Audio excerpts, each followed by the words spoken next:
Hi all, welcome back to my channel. അപ്പോൾ ഇന്ന് താളും പൂളിയും വെച്ചിട്ടുള്ളൊരു താളിപ്പിൻ്റെ recipe ആയിട്ടാണ് വന്നിട്ടുള്ളത്. അപ്പോൾ നമ്മൾ ആദ്യം തന്നെ ചേമ്പിൻ്റെ താളെടുക്കാൻ വേണ്ടിയിട്ട് പോവുകയാണ്. അപ്പോൾ ഇതിൻ്റെ തൂമ്പിലുള്ള 2-3 താളെടുത്തിട്ടുണ്ട്. ഇതിൻ്റെ ഇല ഒന്ന് ഒഴിവാക്കി കൊടുക്കണം. പിന്നെ ഇതിലേക്ക് 1 കപ്പ് എടുത്തിട്ടുണ്ട്, 1 മുറി തേങ്ങ എടുത്തിട്ടുണ്ട്. അപ്പോൾ നമ്മൾ താളൊക്കെ മുറിച്ചിട്ട് ഇതുപോലെ തൊലിയൊക്കെ കളഞ്ഞ് വെച്ചിട്ടുണ്ട്. നേരത്തെ എടുത്തിരുന്ന് കുറച്ചും കൂടെ ഉണ്ടായിരുന്നു, അപ്പോൾ അതും കൂടെ കൂട്ടിയിട്ട് എല്ലാതും കൂടെ ഒന്നിച്ചാണ് വെച്ചത്.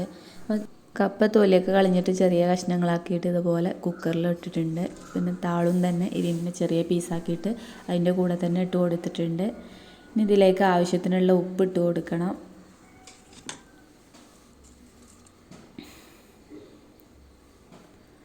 പിന്നെ ഏകദേശം അതിനോടൊപ്പം തന്നെ വെള്ളം കൂടെ ഒഴിച്ചു കൊടുത്തിട്ടുണ്ട്.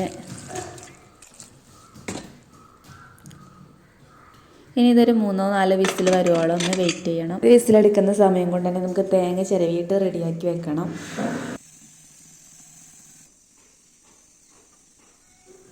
ചിരവിയ തേങ്ങയ്ക്ക് 2 പച്ചമുളകും കുറച്ച് ചെറിയുള്ളിയും 2 ഇല്ലി വെളുത്തുള്ളി ഇട്ട് കൊടുത്തിട്ടുണ്ട്. പിന്നെ ചെറിയ ജീരകം കുറച്ചിട്ട് കൊടുത്തിട്ടുണ്ട്. ഇതെല്ലതും കൂടെ ഒന്ന് ചതച്ചെടുക്കണം. അപ്പോൾ നമ്മൾ താളും പൂളും നന്നായി ഒരുപോലെ വെന്ത് വന്നിട്ടുണ്ട്. ഇനി ഇതൊരു കയ്യിൽ വെച്ചിട്ടൊന്ന് ഉടച്ചു കൊടുക്കുകയാണ്. ഇതിലേക്ക് നമ്മൾ ചതച്ച തേങ്ങയും കൂടെ ഇട്ട് കൊടുക്കുന്നുണ്ട്. ഇതിലേക്ക് കറിവേപ്പില ഇട്ടൊന്ന് കടുക് വറുത്ത് കൊടുക്കുമ്പോൾ വേണം. അപ്പോൾ നമ്മൾ താളും പൂളും കൂട്ടാൻ ഇവിടെ സെറ്റായിട്ടുണ്ട്. അപ്പോൾ മറ്റൊരു വീഡിയോ ആയിട്ട് വീണ്ടും കാണാം.